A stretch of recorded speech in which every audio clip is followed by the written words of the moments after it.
In a world where fairways meet the airwaves, where birdies and banker collide, welcome to the show that takes you beyond the clubhouse and onto the green. This is Balls and Tees, your passport to the golfing universe, where every swing tells a story and every putt has its punchline. Get ready to step onto the last greens and dive into the world of divots, drives, and delightful banter.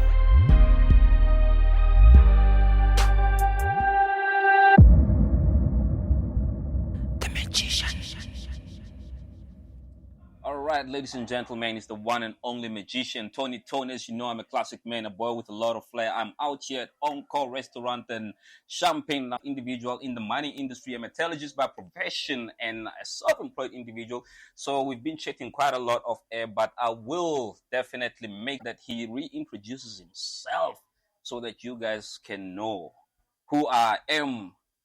Joined by, I nearly said who I'm actually in the honor of being in his company. So, ladies and gentlemen, may you please help me welcome Mr. Abri Moahi. Wow. Thanks, Tony. Moahi. Thank you very much. Thank you, Dad. Thanks for the invite. Mm-hmm. And afternoon, everyone. My name is Abri Moahi. Mm-hmm.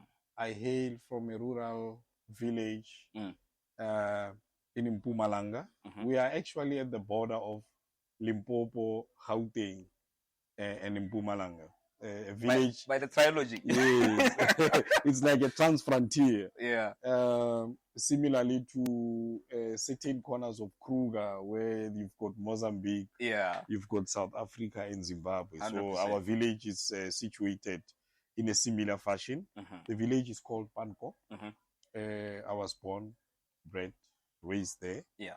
And I'm a managing director of Big Engineering Solutions. Mm-hmm. Our HQ is in Artis, Mm-hmm. in the northwest. Yeah. Strategically positioned in that area because 80% of our clients they are within the area. Yeah. And we are a steel fabricator. Mm-hmm. So we have got the capacity of pushing through over 20 tons of steel fabrication through our workshop. Sure. We've got just over 60 employees, and that's what we pride ourselves with, 100%. to say, let's strive to create much needed jobs in this struggling economy, 100%. where we've got the highest unemployment rate in the world. Yeah. So in our small corners, let's try to help where we can. Mm-hmm. Yeah, so that's me in a nutshell. No, awesome.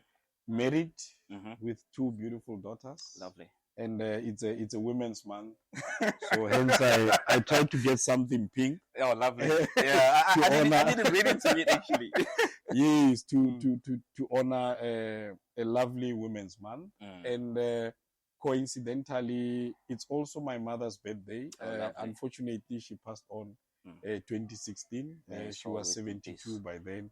Yes, so it's an honor to be here, and I really appreciate the invite.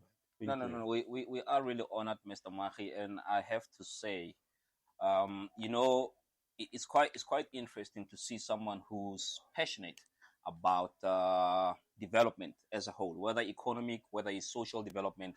I've had a chat with you when we first met in Rustenburg Golf Course, and I could see the zeal and the drive in your eyes and what you projected through your voice to say, if we can do this as a nation, apart from just having fun and playing golf, if we can use golf as a tool to actually grow the nation, and also within our respective industries, if we can go the little extra mile, we can change the world.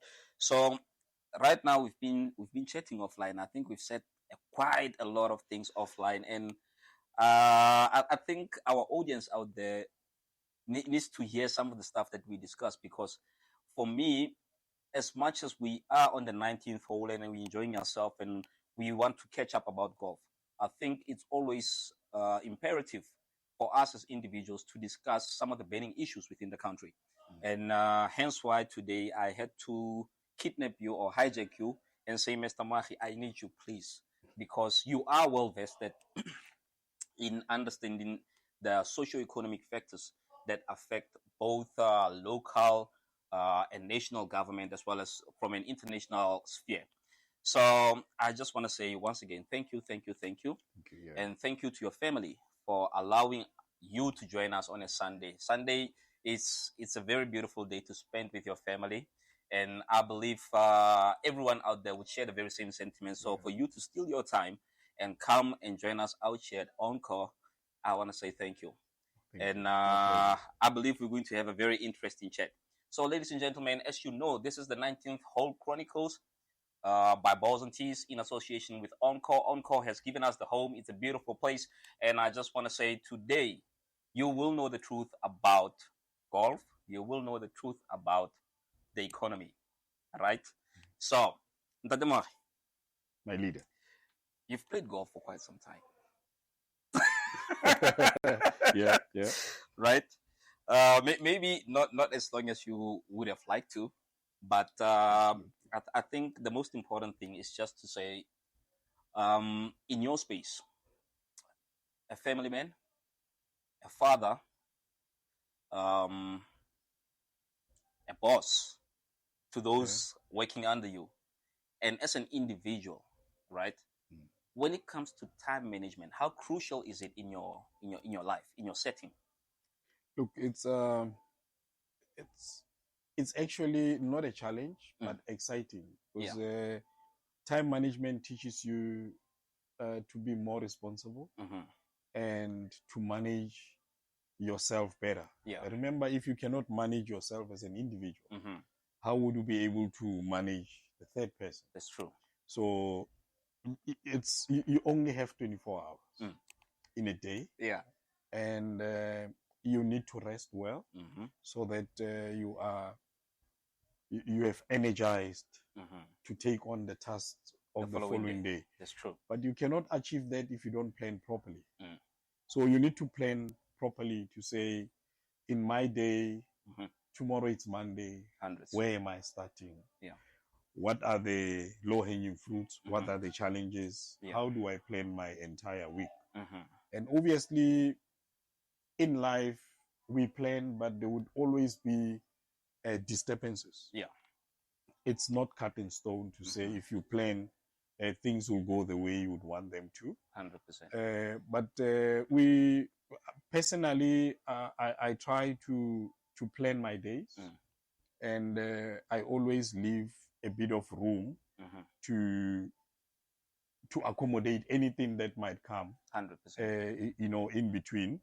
And going back to the issue of, I think I want to touch a bit in terms of entrepreneurship. I'm like any other person who started a normal 9 to a normal we call it morebas. I was at some stage I'm still an employee of my own company. But at some stage I was an employee of another entity. Another entity. And the reason why I left the corporate way of doing things is because I needed more time to spend with my kids and to spend with my wife. At some stage I used to travel the entire continent.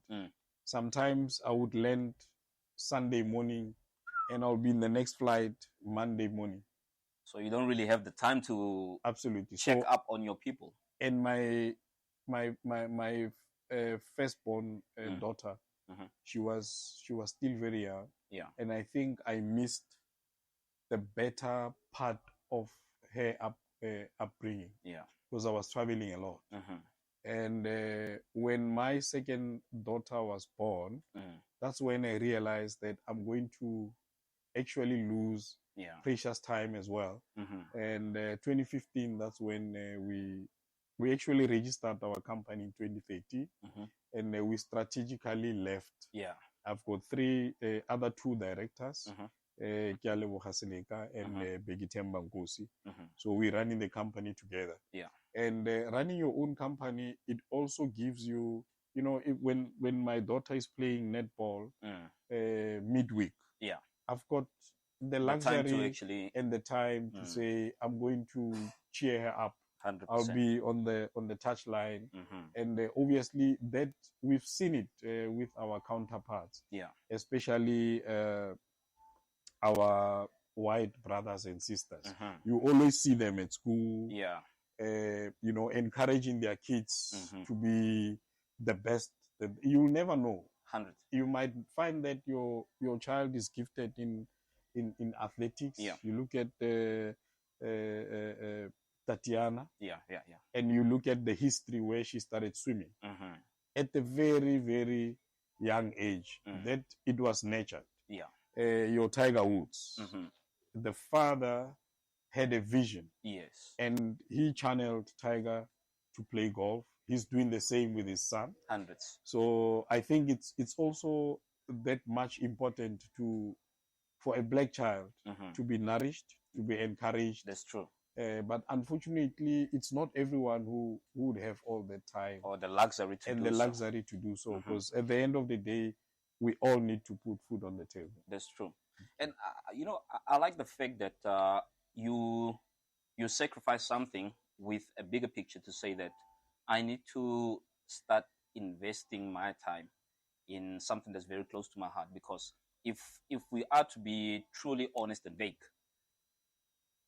being in the corporate space, you work, yes, you put in your efforts and all of those things, but at the end of the day, the people you live with are the only people who would actually miss you the most should anything happen to you. And the time lost cannot be regained, especially in that space. Like you said, you missed the early ages of your daughter's life, and that's when you had a light bulb moment to say, now I need to make changes in my life. But with that being said, I just want to find out from a self-employed individual's point of view, how difficult was it, or what kind of sacrifices did you have to make to actually say, okay, today, on this particular day, or in the near future, I'm going to have to leave this position and go into a space where you're probably new to that space. You don't know what's to come, but you've got the faith to say, whatever it is I do, I will do 100% to make sure that this thing goes on forever. How difficult was that? It was really a difficult decision to make. But I always tell myself that I'm free. I'm not incarcerated. Yeah. I'm not in jail. Yeah. I'm living in a free society. And if I go out there and it fails, I have the relevant qualifications. I've got the right skills to go back to corporate. And but that was right in the back of my mind. Yeah. When we focused on starting our own company, we never thought of any negativity. We never thought of failure. Yeah. We were just focused on making it a success. It didn't go as much as we wanted it to go in the beginning. Yeah. Obviously, because of we're living from corporate, we had to sell some of the shares that we had and pension money that we had and invest it in the company. So we had a little bit of a cushion until that cushion dried up. And I think that's one of the biggest fears that people have to say, especially, I always say to people to say, if you're single, you've got the luxury to take all the risks. Yes. But the minute you become, or there's people dependent on you, most especially your direct family, then the luxury to take certain risks falls away, because you're not just thinking about yourself. You need to think about 2-3 additional mouths to feed. You need to think about their shelter. You need to think about their mental well-being, because I believe that if there's changes in the monetary aspects of the family, then certain people are not mentally strong to actually go through it like others, right? So I think for you to mention that, it just slipped in my mind to say, sure, that must have been one of the most difficult times or decisions that you had to make. Yeah, at some stage, would divide the bonds. It's 3 directors. Yeah. We had 1 administrator. It was only the 4 of us. Payroll 4. Yeah. So when cash flow is pretty much low, we'll make sure that the administrator is paid. 100%. And amongst the 3, whose bond are we paying this month? You understand? But going back to the impact of failure or the impact of challenges, the very same people that you are fending for, tell them to become your motivator. And you tell yourself, I'm going to make sure that my family won't go to bed with an empty stomach. That's true. You understand? Yeah. So you turn that into a positivity to say, I'm going to do everything in my power to ensure that this thing is sustainable and it can give us the leverage. That's true. To even spend more time with them. In the beginning, yes, we worked, I don't know, 18 hours a day. Yeah. Yes. But now we're still working. We still have lots of management meetings. That's true. A lot of traveling. Moreover, now that our focus is in the DRC, oh, lovely. Everyone is going there, and we also want to explore whether we can't give products and services in the booming copper cobalt environment. Yeah. So I think let's utilize the very same people that we are trying to protect to become our motivators. That's true. And I think that's what made us to survive. Also, I was not in it as an individual. Yeah. I've got 2 brilliant partners. Hundreds. In the beginning, we were just colleagues working for the same company. Yeah. And then we all started our own company. We became partners, directors. But over time, it develops into becoming brothers. Hundreds. You know, family. Yeah. You know, when the guys are traveling, they don't mind to leave their kids in my house with my family. Yeah. So it has developed to that extent. So your support structure, it's also critical when you are now taking that level of risk. Yeah, you need to have a proper support structure. That's true. Thank you. No, that's very interesting, Dr. Moahi, and I have to say, I mean, listening to your story, for me personally, is motivating, and I think a lot of people out there have always asked themselves questions to say, if I leave the corporate space now and I want to venture into my own thing, how do I go about it? Because firstly, I think that the biggest thing that people think of is the monetary risk. To say, I won't have an income. What's going to happen to my debit orders, for instance, right? What's going to happen to the vehicle? What's going to happen to the bond? What are people going to eat? But like you said, if you can use the people that you're doing what you're doing for as your backbone or your motivators, then you will go far, because you've got a vision to say, I want to get here, and the reason that I actually want to be here is because of certain things. Absolutely. Also, the issue of taking a risk. Obviously, you cannot just go on it, blindfolded. It goes back to planning. Hundreds. Obviously, at some stage, you need to downscale.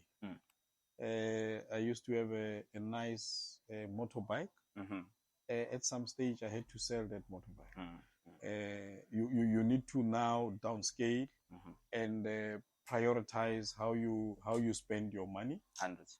While you are still building. Yes. And it doesn't mean that when the company grows, there won't be financial challenges. We just came out of COVID. We've lost a couple of employees. We were over 80 at that time. Yeah. And then after COVID, we downscaled to below 40. That's more than 50% downscale. And we struggled. And we had to rebuild from, from a 50% downscale. We had to rebuild, given the challenges that we were exposed to. So literally, at the end of the day, what I'm trying to say is, even if you are trying to take a risk, a risk will always remain a risk. No matter how calculated no matter how calculated it is, you need to master the art of managing that risk. It will always be there. For me to start my car driving back home, it's a risk. 100. That's true. Anything can happen. But I need to manage that risk. To say, I should adhere to speed limits. I should observe my surroundings. Business, it's similar to that. 100. No, I really like that. Ladies and gentlemen, let's go for a 5-minute break. And then when I come back, we will definitely go deeper and deeper and deeper. But we'll definitely be focusing more around economic development as well as Ntate Moagi's golf.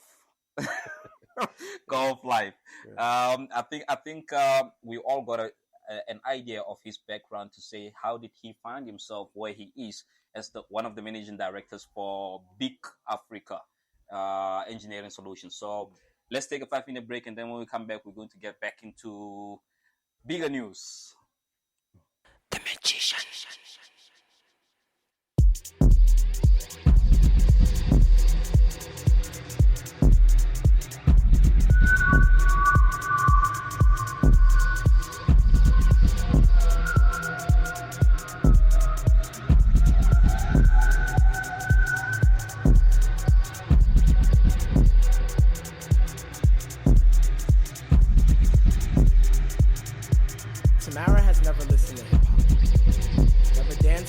Of raindrops are falling asleep to a chorus of chirping crickets.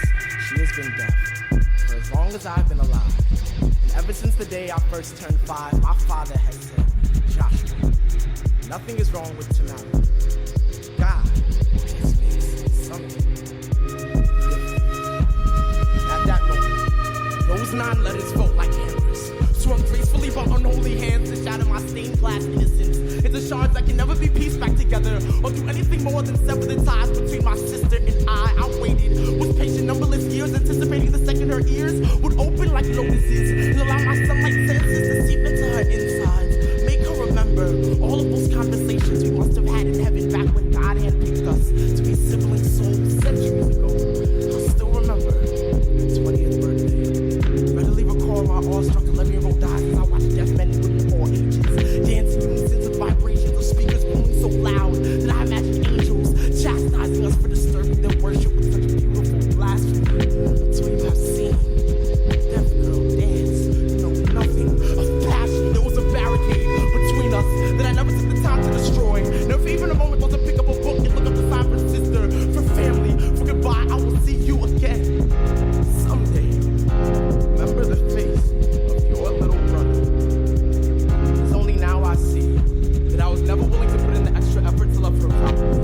So as the only person in my family who was not fluent in sign language, I've decided to take this time to apologize. I'm sorry for my silence. True love knows no frequency, and so I will use these hands to speak volumes that can never be contained within the boundaries of sound waves. I will shout at the top of my fingertips until digits dance and relay these mental messages directly to your soul. I know that there is no hope that can make up for all the time we have lost. So please, if you can, just listen. Are you ready? It's The Magician. In a world where fairways meet the airwaves, where birdies and banker collide, welcome to the show that takes you beyond the clubhouse and onto the green. This is Balls and Tees, your passport to the golfing universe, where every swing tells a story and every putt has its punchline. Get ready to step onto the lush greens and dive into the world of divots, drives, and delightful banter.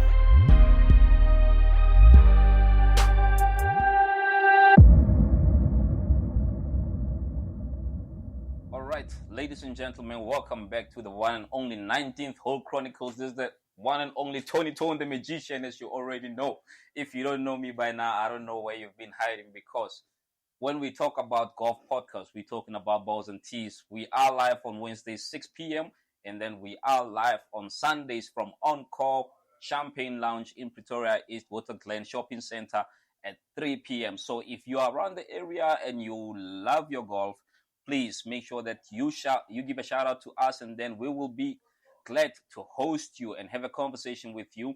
It's the 19th Hole Chronicles is all about the social aspect of golf. It's more about understanding who we are apart from golf. We so often meet people on the golf course, and the only thing that we focus on is how bad one stroke or swing is. But let's be honest, we need to socialize on a personal level as people and get to understand each other better in order for us to build moving forward. So, ladies and gentlemen, I am still joined by my guest, Ntate Abrimwahi, and we have just discussed his origins and how he started to be where he is at the moment as a managing director of Big Africa Solution. And he did highlight to you exactly what they do at the entity. And I hope if you're in that space, you now found yourself a partner to work with, someone who has been in this industry for quite some time.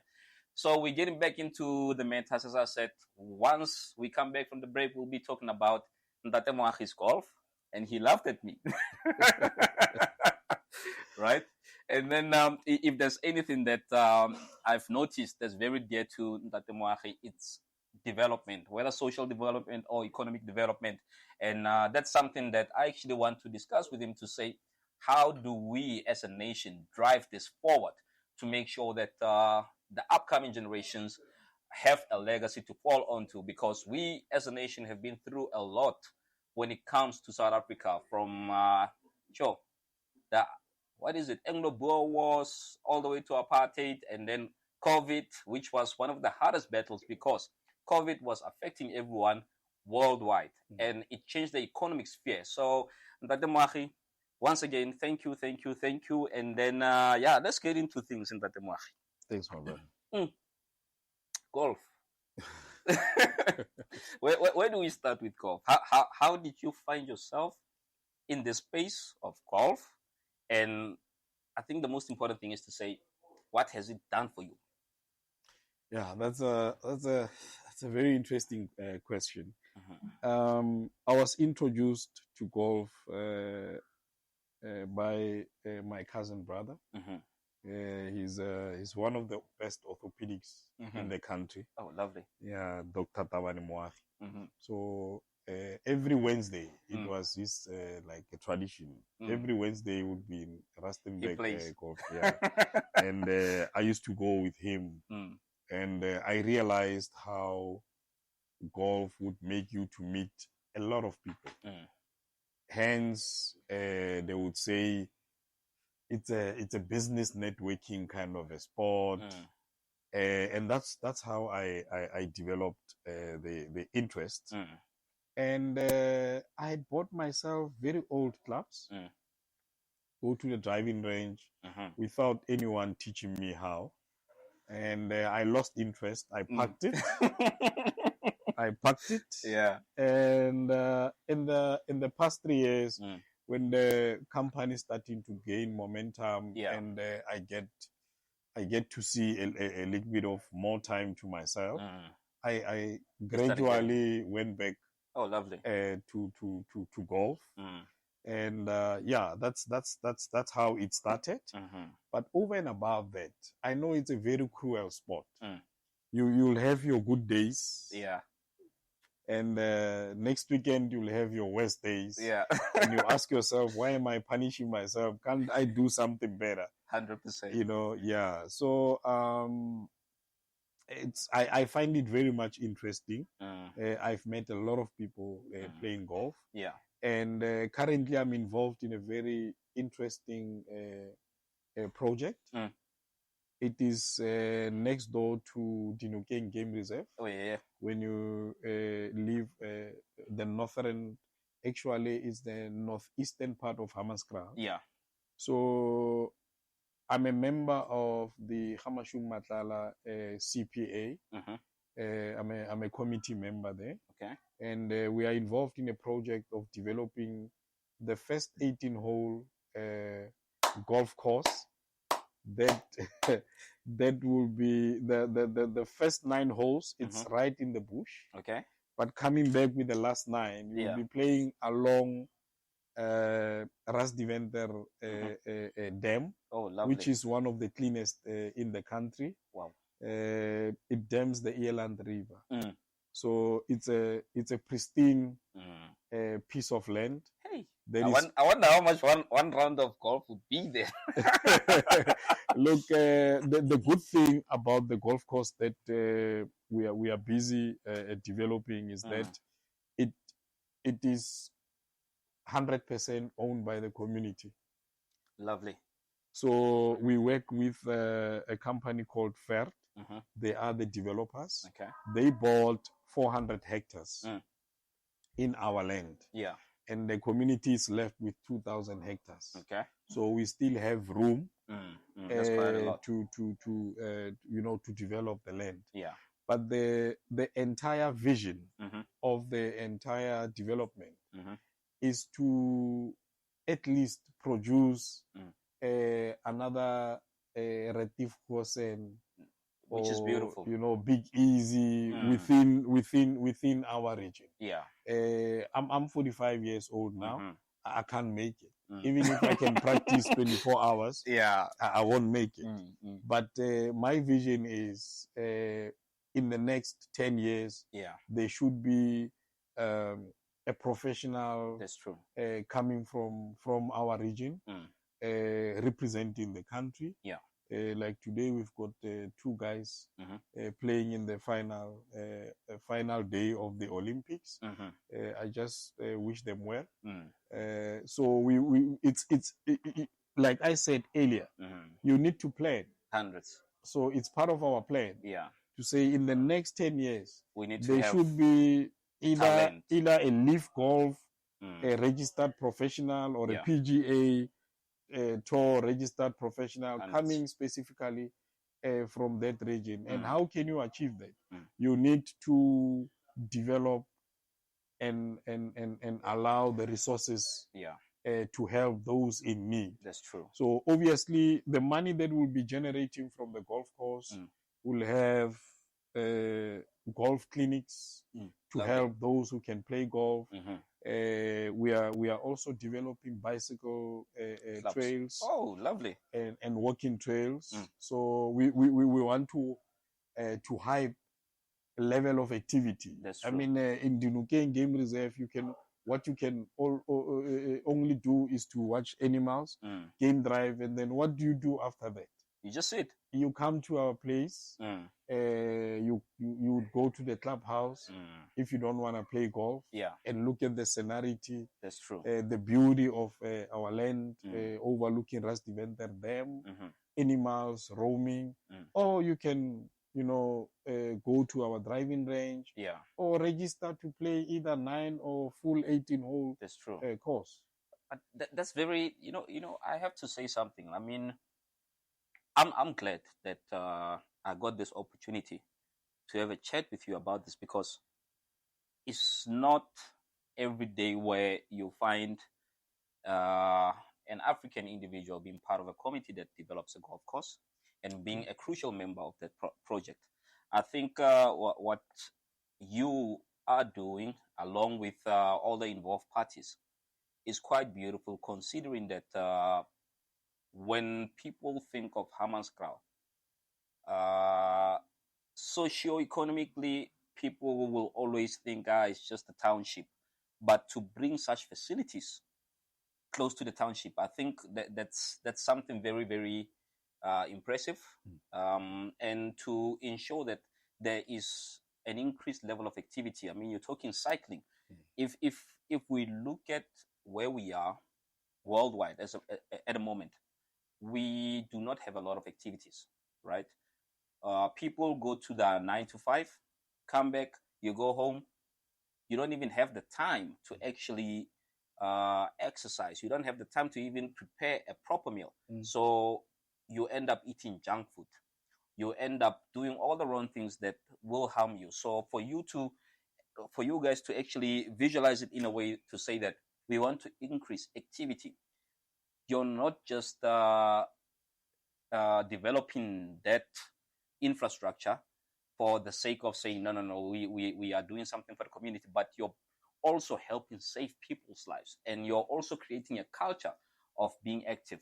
Absolutely. So I just want to say my hat goes off to you. No, thank you. I applaud you, and I applaud everyone who's involved in the development thereof. Now, sure, I believe that after the development is done, you'll be playing golf almost twice a week.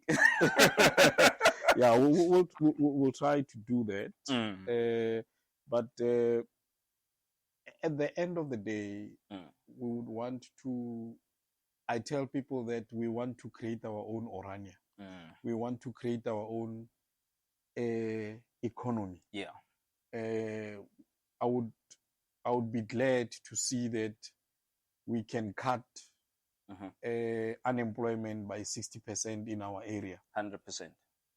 That's our aim. Yeah. And at the end of the day, if we can achieve that, I'll be the happiest man. I'll also be happy. I don't want to. Because changing people's life, it's quite fulfilling. Yeah. There is no price that can pay for that fulfillment. 100%. And that's what we are actually striving to achieve at the end of the day. Yeah. And you know, like I've been repeating the same thing since we started today's episode, and I said you are very passionate about development, social development, economic development, and the amount of knowledge that you have, whether it be locally related or internationally related, is it's quite impressive. Right? And going back to what you're saying, to say the vision is to cut unemployment rate by 60% within that community. It is something that we often try to shy away from in South Africa, especially individuals staying in urban areas, because we're not directly exposed to the level of poverty within the townships and the villages in South Africa. So when you look at a project as big as a golf course, a project as big as a cycling course, like you said, it's about creating employment. And now let's look at the black culture. If we were to average one single household to about 4 mouths, then I mean, employing, let's say 100 people, then you fed 400 people, yeah. which is something that I believe that is one of the biggest things and one of the most impressive things that you would have done in your life. As you said, there's no price to pay for that kind of fulfillment. So big ups to you once again. Thank you. And I look forward to witnessing such an amazing project. Yeah. I look forward to actually playing on that course. Yes. No, you'll be invited. Yeah. Now let's then talk about the overall your in your own opinion, your own vision, the overall effect that your project as well as Big Africa has when it comes to economic contribution within South Africa. What's your vision like? Where do you see the two in, let's say, the next 15 years? Look, as individuals, we'll always you'll have your personal dreams and vision. Then you'll have a company mission and vision strategy, and as a community member also you still need to work in those mission and vision. But overall, at the end of the day, I think holistically, we need to look at how can we have an impact in our little corners, in small groups, ultimately, as a nation. That's true. And what I have realized about South Africans, it is quite disturbing. when we were fighting apartheid, we were all united. That's true. From different fronts. You had UDMs, UDFs. Yeah. Internally, we had student uprising. Internally, we had APLA. Externally, we had Umkondo Wesizwe. That's true. Externally, we also got help from the international world in terms of sanctions. Yeah. So that was a common goal by then. That's true. But the spectrum has changed. What is the common goal now? I think at the moment, the most problematic thing is we've run away from the idea of collectivism to individualism. So everyone is just looking at themselves, and they've fallen off the wagon when it comes to the common goal that you're sharing. So when I look at it personally today, the common goal is to fight inequality. We are the most unequal society in the whole world. 100%. And we need to fight that. Unemployment causes inequality. That's true. Because if you are unemployed, you don't know what you're going to eat at the end of the day. Yeah. But if you get employed, the first thing that you would buy, you would make sure that you are comfortable within your skin. You would buy clothes, and then you would buy groceries to feed yourself and your family. Those are the two major challenges that I see as a nation. We are not united. Yeah. And I agree with you. In our comfort zones, we are okay. Yeah. But it still affects you. When you drive out of your driveway on the streets, there's a high level of hijackings.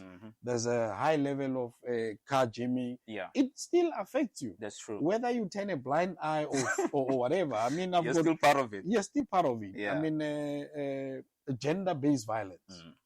It's so high in this country. And we are not really digging deep to say what causes that.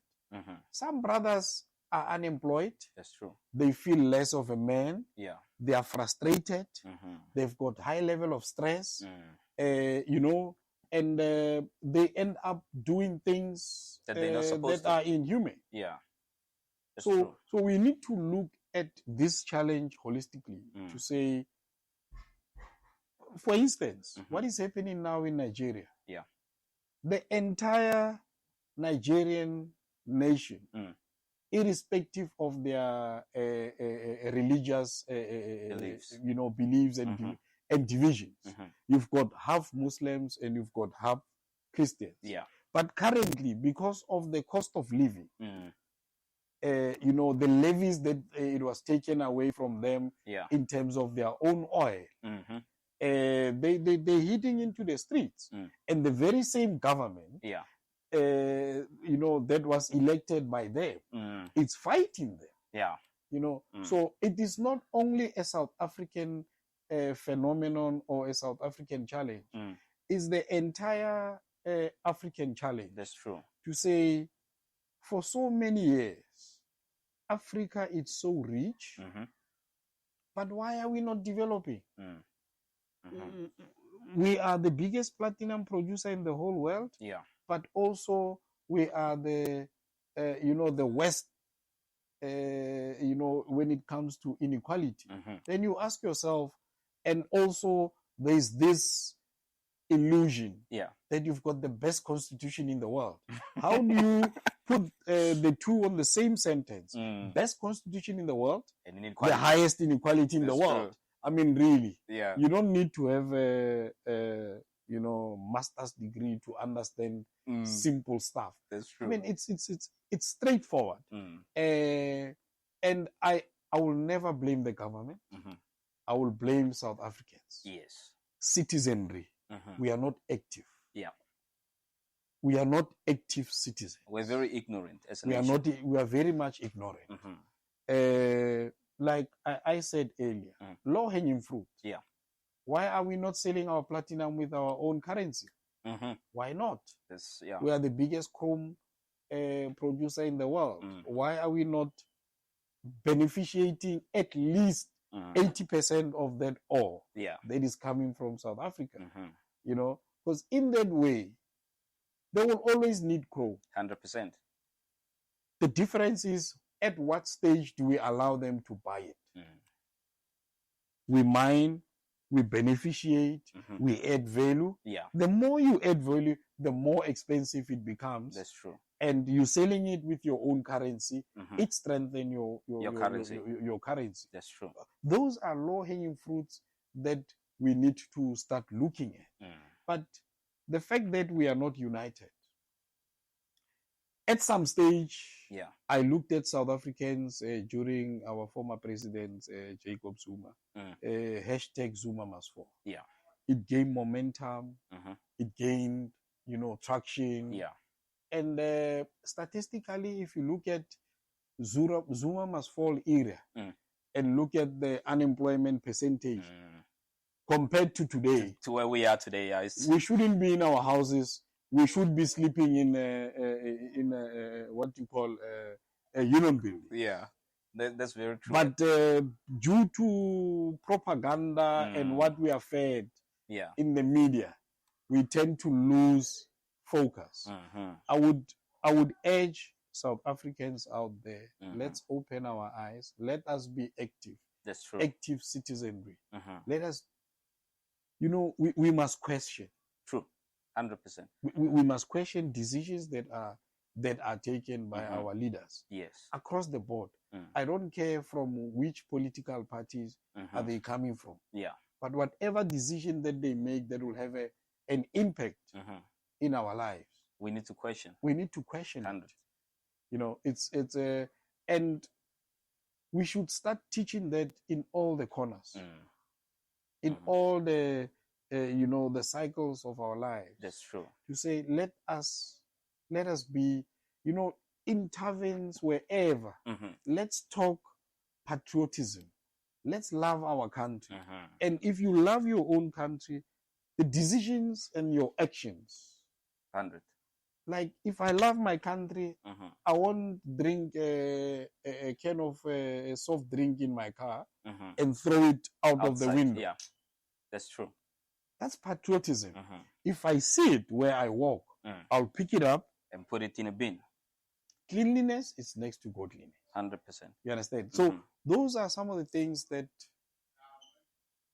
I am striving to say at the end of the day. Let us be active. Yeah.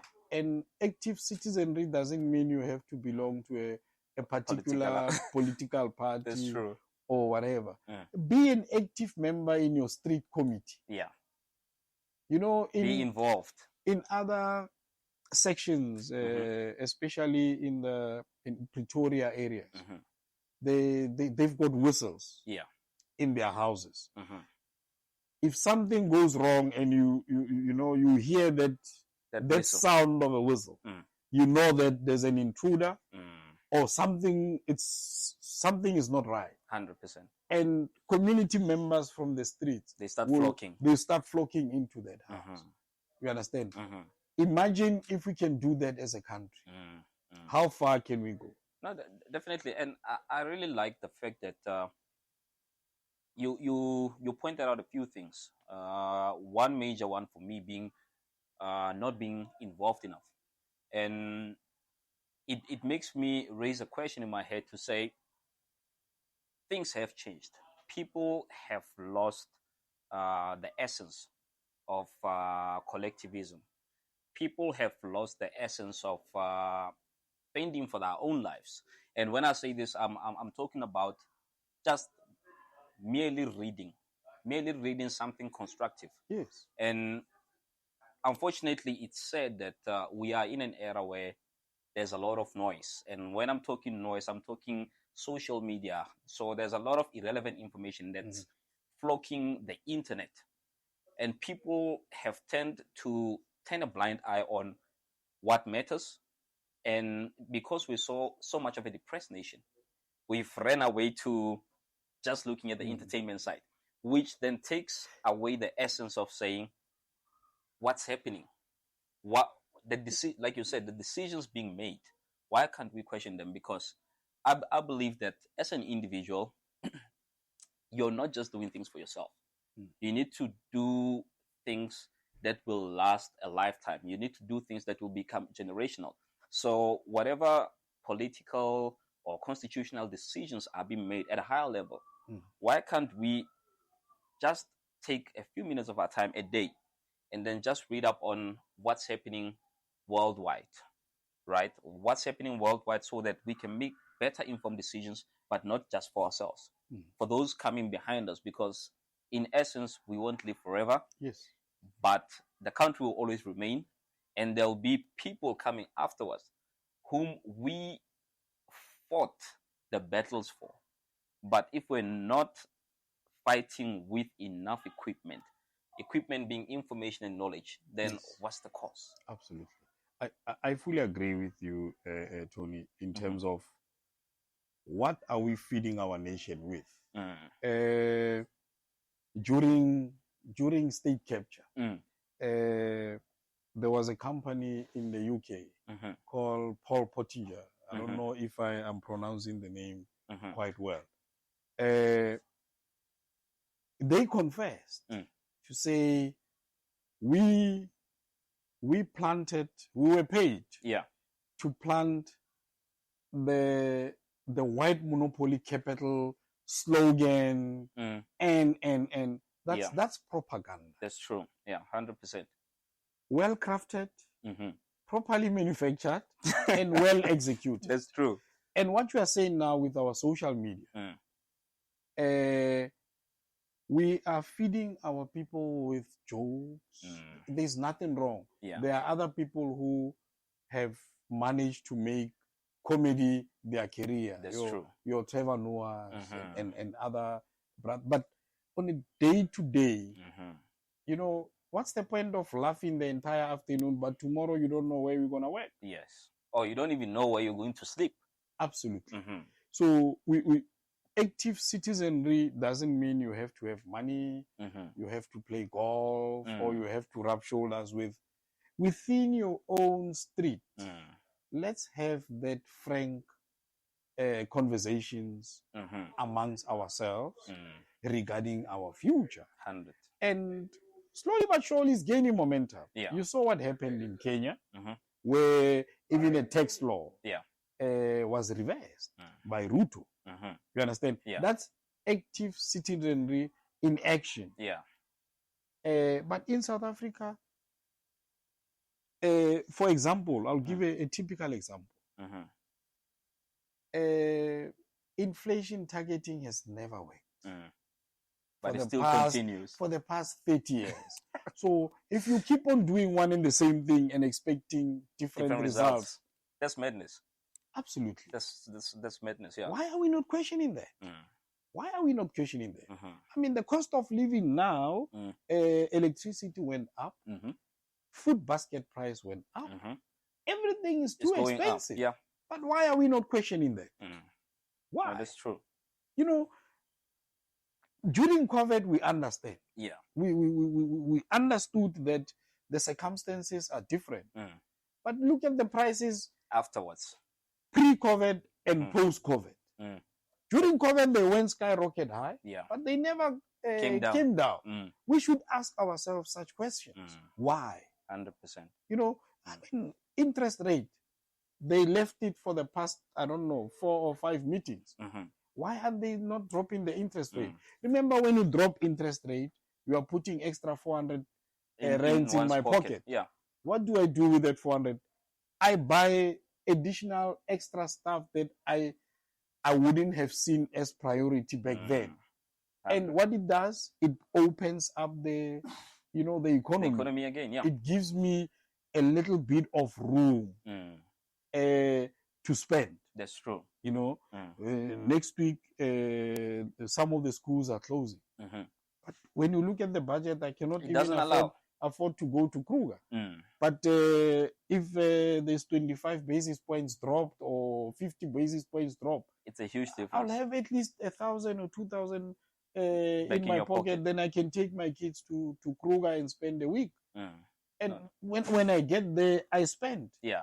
Then the money starts There's a flow in the There's economy. A flow in the economy. That's true.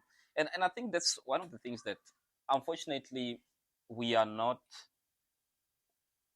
a well literate nation, because majority of South Africans, they only have maximum high school education. So some of the things they don't understand. But I believe for us who've had the opportunity to study further and the opportunity to be in positions where we can understand certain things better than them, it is our responsibility as well to say, guys, this is how these things work.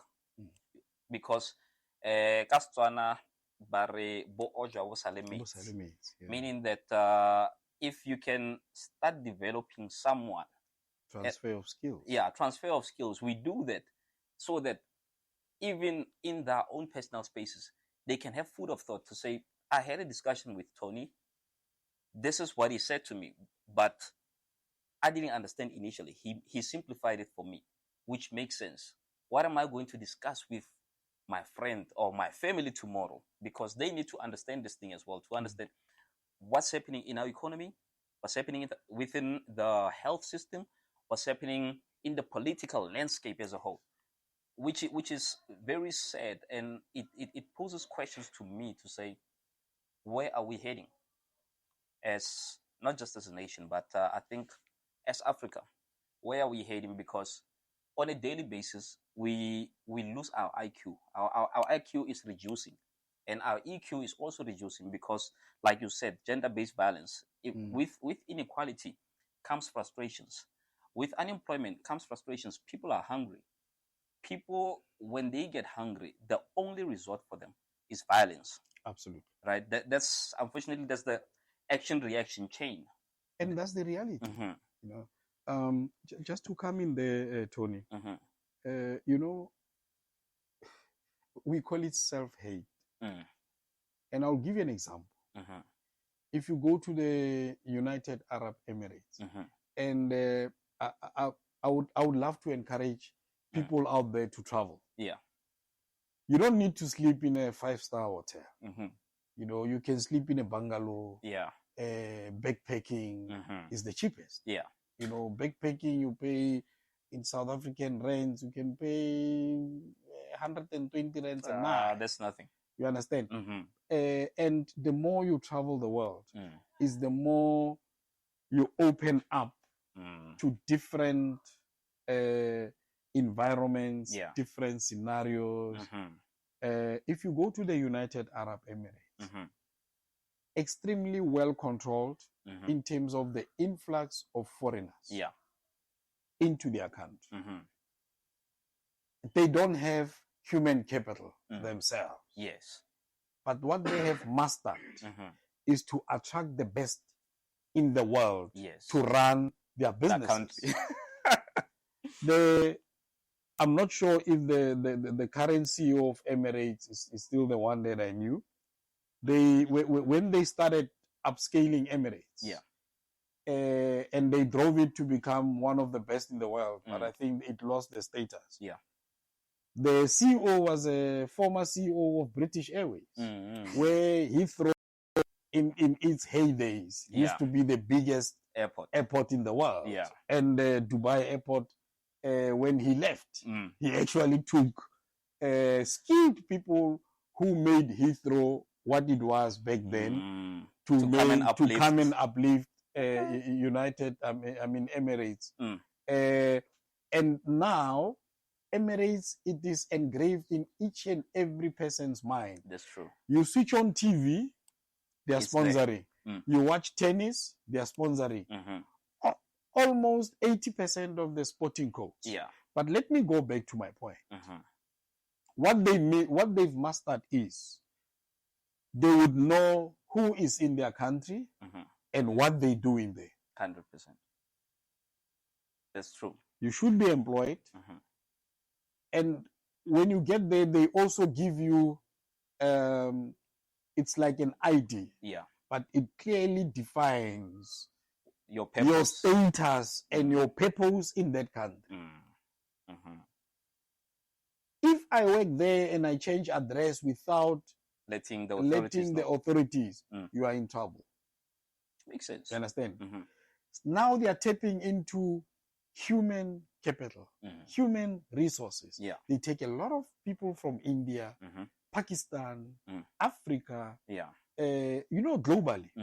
And obviously, they would attract the best. That's true. In Africa, when a learned Zimbabwean with masters in whatever, category, when they come here, some, they go through the fence due to whatever circumstances. Some, they try to apply. They don't get approved. And eventually, what do? They make means. Instead of making sure that we document them, wherever we find them, we document them. And we start building industries that will accommodate both us and them, and taking advantage of the African human resources. We've got an abundance of human capital that we are not utilizing. Why? Instead of calling them names, let's document them. Let's tap into that resource. And regulate this whole system. Yes. Tap into that resource. Look at the deliveries now. How many South Africans do you know that are driving these delivery scooters? It's very minimal. 90% is our brothers from Zimbabwe. And they are doing it diligently. With pride. That's true. He will start with one scooter. In 2-3 years, that Zimbabwean would own 5 scooters. A fleet of scooters, A fleet of scooters. And what they would do, they won't hire you, or they won't go to Social Move and hire a South African. What they do, they go and recruit. They call home. They call home. Because we are not regulating. We've got porous borders. Then they come. That's true. I am saying it's good. Let's regulate them. Let's tap into that resource. Human capital resource. We've got the highest human capital as Africa. And we are the youngest continent in terms of age. Why are we not taking advantage of that? Very true. Why are we complaining about other Africans coming to our country? Let's regulate them. Let's regulate the system. Let's document them. Let's tap into that human resource capital. And use it to uplift the entire continent. Exactly. 100%. No. Well said, Ntate Moagi. And I just want to say once again, thank you. We have unfortunately reached the end of our show today. Sure. You know what? I've got a plan. Ladies and gentlemen, Mr. Moagi is an encyclopedia of knowledge, and I'd like to spend more time with him and get to understand. Like I said, he is very, very passionate when it comes to development, social development, economic development, and I believe that you've heard with your own eyes, own ears, and I just want to say, let's continue doing what we're doing. I'm signing out, the one and only magician, Tony Tone. I'm out here. Encore Champagne Lounge every single Sunday. If you're around the area, if you want to be part of my show, please make sure that you get in touch with us on our social media platforms. I would love to meet you, and I would love to have in-depth conversations with you about anything. So until Wednesday, when we meet on Wednesday 6 p.m., I just want to say, please have a lovely weekend and help me say thank you to Ntate Moagi for honoring the invite and for blessing us with his grace and his wisdom.